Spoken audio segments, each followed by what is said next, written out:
Setelah kita pakai lin, itu baru sejam dipasang, kita udah bisa ngomong ini. Baru sejam Dipasang. sudah bisa tahu. Udah bisa tahu, Pak. Ini kalau kayak caranya, ini nggak bisa Pak 3 hari, pasti 5 hari Pak. Oh gitu ya, sudah sampai seperti itu ya? Iya. Nah kok tahu? Iya, kita ada tools yang bisa kita pakai gitu. Ada tools. Sehingga kita bisa ngomong ke perempuan kita panggil kan.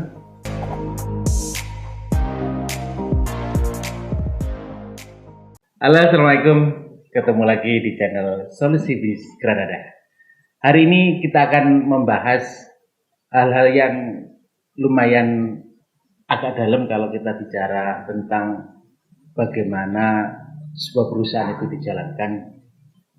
Kita akan ngomong tentang teori Lean, di mana Lean ini biasanya dipakai oleh perusahaan-perusahaan besar, lebih banyak di manufacturing.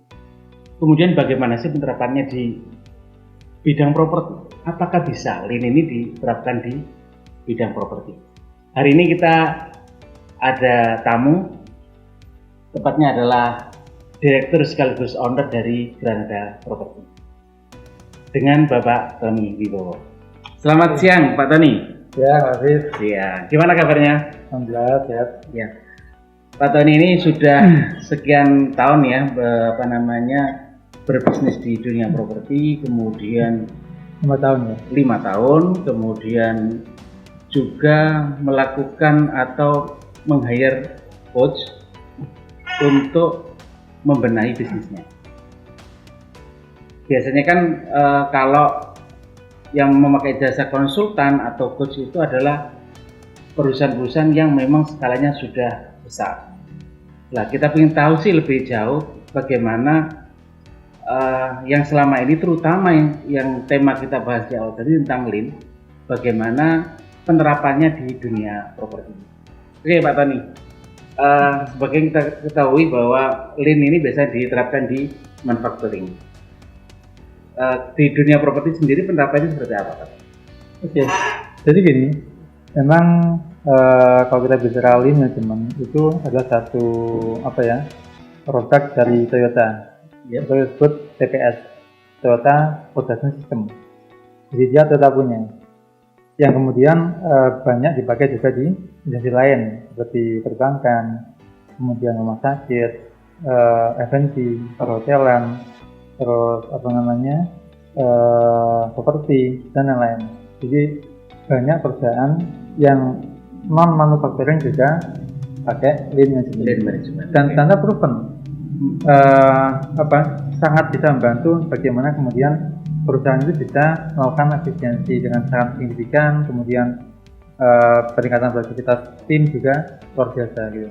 Oke, mungkin secara teori seperti itu, mungkin lebih teknisnya di perusahaan yang Pak Tony pimpin sendiri, pengalaman apa yang bisa di-share di bidang properti ini yang tentang Lean ya, apa yang bisa di-share? Oke, jadi gini, contoh kalau dulu itu kita suka kena komplain ya customer itu. Oh iya, karena siap. harusnya satu di rumah tipe 45 ya. Ini kalau teman-teman properti pasti udah hafal tipe lah gitu. Iya.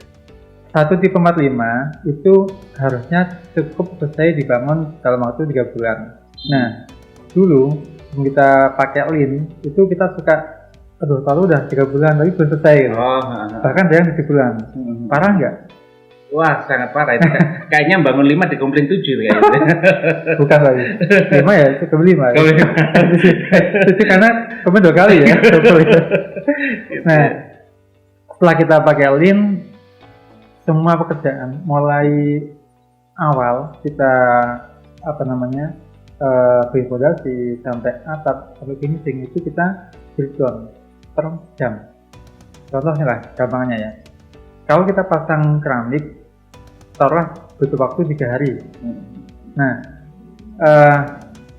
setelah kita pakai Lean, itu baru sejam dipasang, kita udah bisa ngomong ini. Baru sejam dipasang. Sudah bisa tahu. Sudah bisa tahu Pak. Ini kalau kayak caranya, ini nggak bisa Pak 3 hari, pasti 5 hari Pak. Oh gitu ya, sudah sampai seperti itu ya? Iya. Nah kok tahu? Iya, kita ada tools yang bisa kita pakai gitu. Sehingga kita bisa ngomong ke perempuan kita panggil kan, Pak, tolong ini dihapus betul ya. Atau kalau enggak, ganti ya. tukangnya. Hmm. Atau kalau nggak resikonya, ya saya nggak akan kasih job lagi ke sampean gitu loh. Itu untuk pasang keramik. Satu lagi, biasanya kalau pasang bata mulai bawah sampai dewel itu kan sebulan rata-rata kan. Ini kalau teman-teman pasti tahu juga lah gitu. Sebulan harus naik dewel. Nah ternyata dengan pakai lin itu kita sama 1 jam dipasang bata itu muter gitu ya, kita bisa ngomong, Pak ini nggak bisa sebulan, ini pasti 1,5 bulan atau ini pasti 2 bulan gitu. Artinya apa? Ini pasti telat. Oh gitu ya? Iya. Nah, kok tahu? Iya. Sebenarnya sama.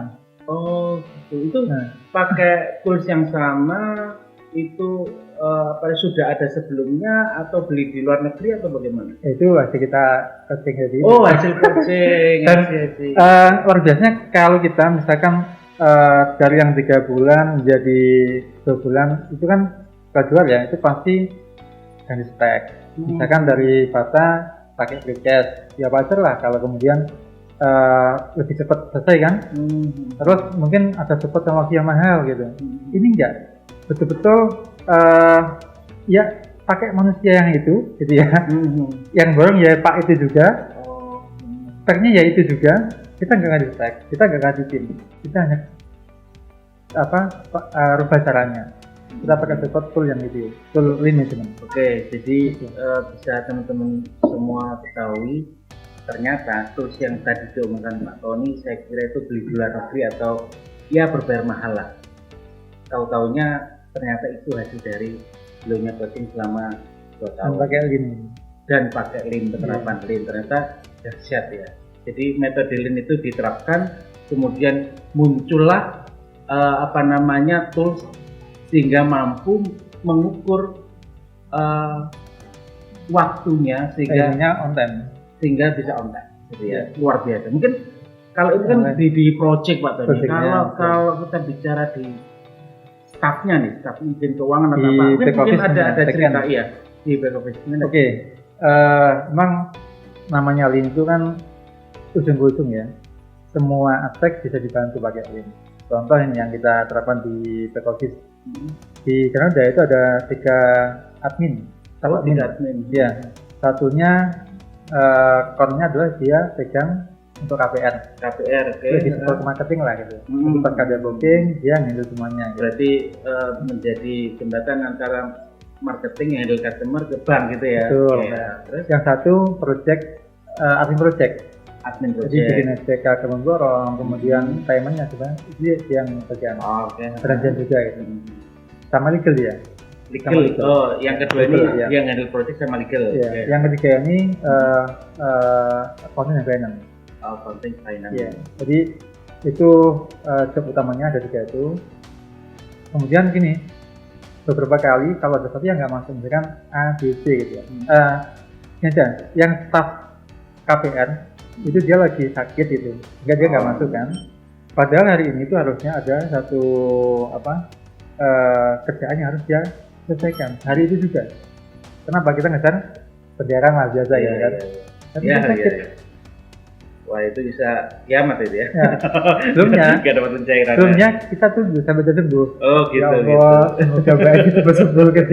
Jadi doanya baik, seakan-akan doakan karyawannya, tapi ternyata doakan biar bisa nyarikan uang gitu. Nah sekarang enggak. Setelah kita pakai lin, yang Mbak tadi itu, yang bagian kapan, dia nggak masuk karena dia sakit. Tapi yang kita tinggal comot, mau pilih yang accounting atau finance, atau kita pilih yang biasa nangani staff untuk project. Tinggal panggil Mbak, tolong kerjaannya Mbak ini dibantu ya. Dia pakai laptopnya Mbak itu, dia buka dan cepat selesai. Terus kemudian dia kan pakai laptop yang tadi Mbaknya nggak masuk. Iya. Betul. Terus kemudian apa bisa dia mencari file ini, file itu? Seperti itu. Bahkan ya, itu kita nggak telepon loh. Kenapa nggak telepon? Karena telepon pun itu nggak jamin yang nggak masuk itu hafal nama-nama file itu. Karena ribuan ya. Ini seperti itu. Dan namanya pasti nggak ingat juga. Ribuan. Tapi kita nggak fokusnya ke situ. Kita fokus ke sistem bagaimana orang lain pun yang pegang kerjaannya orang lain juga gitu. Temennya itu bisa dengan cepat ngerti kerjaannya. tahu tempat tim menyimpannya gitu kan. Karena secara apa ya, filing di laptop itu sudah kita susun pakai link juga ya. Itu sistem sih. Oh gitu ya. Sederhana tapi itu luar biasa gampangnya. Jadi kayak nyusun inventory kayaknya. Nah. Jadi ini taruh sini sehingga memudahkan pencarian. Begitu apa namanya nyari sesuatu barang atau di sini berkas file segala macam jadi lebih mudah gitu ya. Ini manufaktur banget gitu. Jadi sangat manufaktur tapi ternyata bisa diterapkan di sektor lain. Kalau di sini Pak Tony dari properti, kemudian yang menerapkan ini juga ada di bagian staff, di administrasinya, ada keuangan, ada KPR, dan itu semuanya berjalan gitu. Jadi mungkin bagi kita yang selama ini beranggapan bahwa manufacturing itu prinsip-prinsip Lean itu hanya bisa berjalan pada saat di bidang manufacturing, tidak untuk yang lain. Tapi ternyata hari ini kita dapat penjelasan luar biasa dari Pak Tony bahwa Lean itu ternyata bisa digunakan, disesuaikan sesuai kebutuhannya dari semua usaha. Jadi itu ya. Mungkin ada tambahan lagi Pak Tony kaitan dengan penerapan Lean ini di sektor properti. Masih banyak ya. Cuman lebih seru kalau kita ikuti video berikutnya. Oke, siap. Karena ada banyak cerita. Saya dengar juga lagi ada program mentoring Pak Tony ya di grupnya, ada luar biasa. Jadi bagi teman-teman yang penasaran bisnis saya ini bisa nggak sih menerapkan Lean? Tetapi itu Pak Tony bisa properti. Saya juga di bisnis lain sedang F&B atau production apa gitu. Bisa harusnya bisa lah. Itu bisa dikepoin di mana Pak Tony untuk ini apa namanya? Mau bisa ada mentoringnya gitu ya? Ada. Oh ada mentoring. Oke. Jadi bagi teman-teman yang pengen mengembangkan bisnisnya, kemudian pengen bisa menciptakan tools seperti yang Pak Tony ciptakan di Granada Property. Tinggal pakai. Oh tinggal pakai ya. Ada yang tinggal pakai, ada juga yang kayak tadi untuk pengukuran juga menciptakan tadi ya, bikin. Itu bisa ikut programnya dari teman-teman di Granada. Silakan hubungi adminnya. Oke. Mungkin hari ini cukup itu saja. Terima kasih obrolannya Pak Tony, luar biasa hari ini. Semoga semua pengusaha Indonesia diberi kelancaran dan dimudahkan untuk scale up bisnisnya. Terima kasih. Assalamualaikum warahmatullahi wabarakatuh. Waalaikumsalam.